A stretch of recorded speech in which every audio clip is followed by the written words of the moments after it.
All right, welcome back. We are now in the Unit 1 Part 2 video. We just finished that last dot plot one, so let's go to the histograms. Okay, so you can see this graph is about social media posts and the number of posts made. Here's the frequency. Histograms are always measuring frequency over here. Okay, this may be a range of numbers or single numbers, but they're always measuring frequency here. Now, it asked what was the median number of posts made. Well, in order to get the median, we need to figure out how many posts were made. So let's see if we can do that. What we got is we need to figure out each bar how many there were. Well, of course, there's no bar here, so that means there was none, none, none, right? Well, let's count up how many were in each of the other ones. We had 2 here because it goes up to 2. We had 1 here because it goes up to 1. Then we had 6. Then we had 3. Then we had 1, then we had 2, then we had 1, then we had 2. Okay. So with that, we have 2 plus 1 is 3, plus 6 is 9, plus 3 is 12, plus 1 is 13, plus 2 is 15, plus 1 is 16, plus 2 is 18.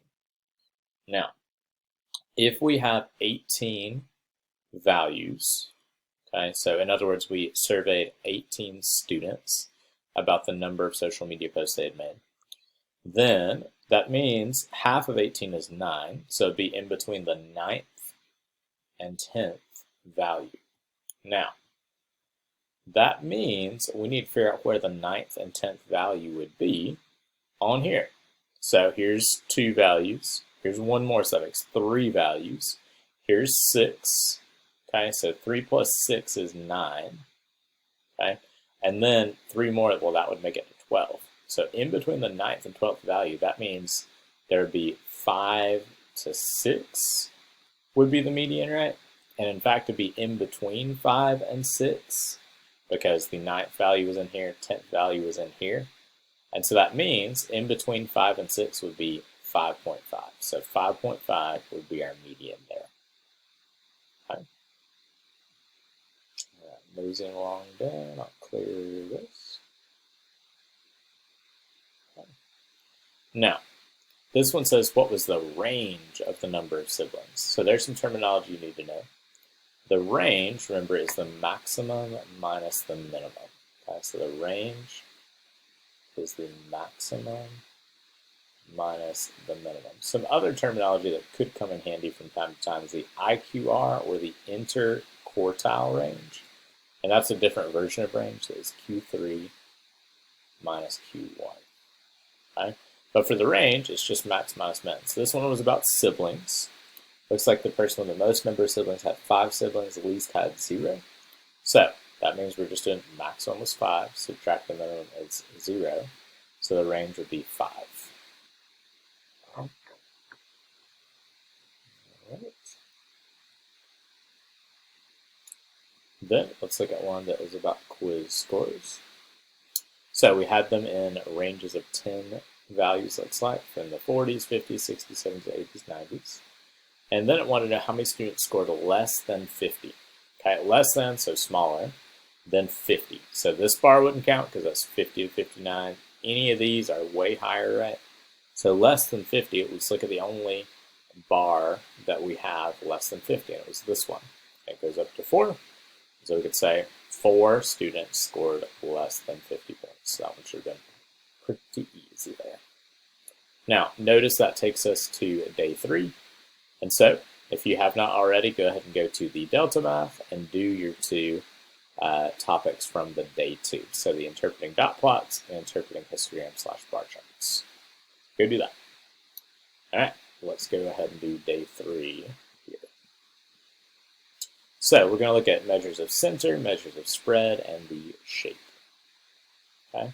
So we're going to have some data sets here where we have to complete some sentences that they've made for us. This time we have 2 data sets, data set P and data set Q. Try to get both of those on one screen for a moment. Notice they don't have our axes labeled. We don't know what these are about, but we do see the shape of them. So this one's very almost symmetric, you would say. This one might be a little bit skewed, but this one's definitely more mounded up in the middle, right? This one's more spread out. Okay, so let's see what they want us to know. It says the center of dataset P is something from the center of dataset Q. So, do y'all think that the center of P is higher or lower than the center of Q? If I went along this axis, okay, then it would go like all through here to 44 or so. And then that'd probably be about the center. And then if I go all through here, I'm probably thinking the center of Q is right in here around 41, maybe a little bit this way, but not much. So we can definitely say the center of data set P is greater than the center of data set Q. So I'll fill that in there. It is greater. The spread of P versus the spread of Q. Well, I want y'all to notice this one goes from 33-ish.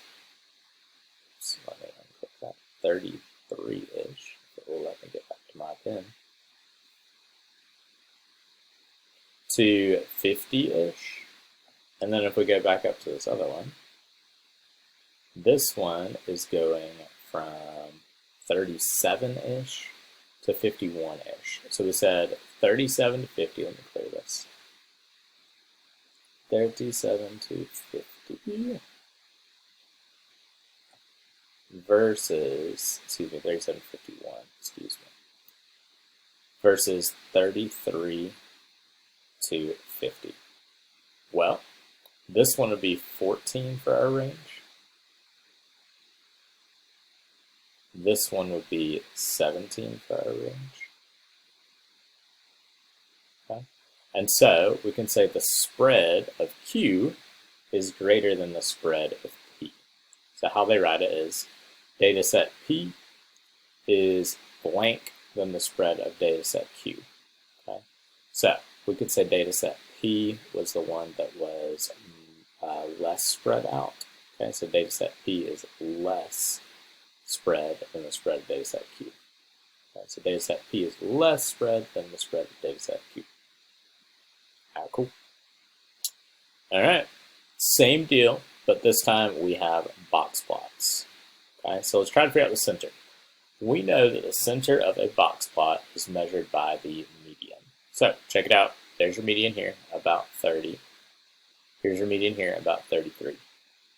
So we know that the center of data set G, this one, is less than this one. In fact, 3 less. The spread of data set G is something than the spread of data set H. So let's look at the spread. This one's going from 24 to 37. So 24 to 37. This one's going from 23 to 43. So H is more spread out, right? Because that's a range of 20 if you subtract those two, versus a range of 13 if you subtract those two. So say data set G is less spread than the spread of data set H. Okay. Keeping those in. Let me maybe not. Let me close it and reopen it. See if it's happy then. There we go. And guess what, guys? We are done. Okay. So with that day 3, make sure to go on to Delta Math and do the best measure of spread and do the shape of data, okay, which corresponds to the center and spread visually on Delta Math. Now, if you watched that first video and did the day 1 and day 2 topics, you've now done the day 3 and the last little bit of day 2 from this one. That should put you as totally done with your Delta Math for Unit 1. So you should see a 100%. Make sure that you see that 100% and you are done with Unit 1, okay, so that you can be totally done with your recovery from Unit 1 and your test grades and your formative grades for that can be updated. All right, thanks guys, have a good day.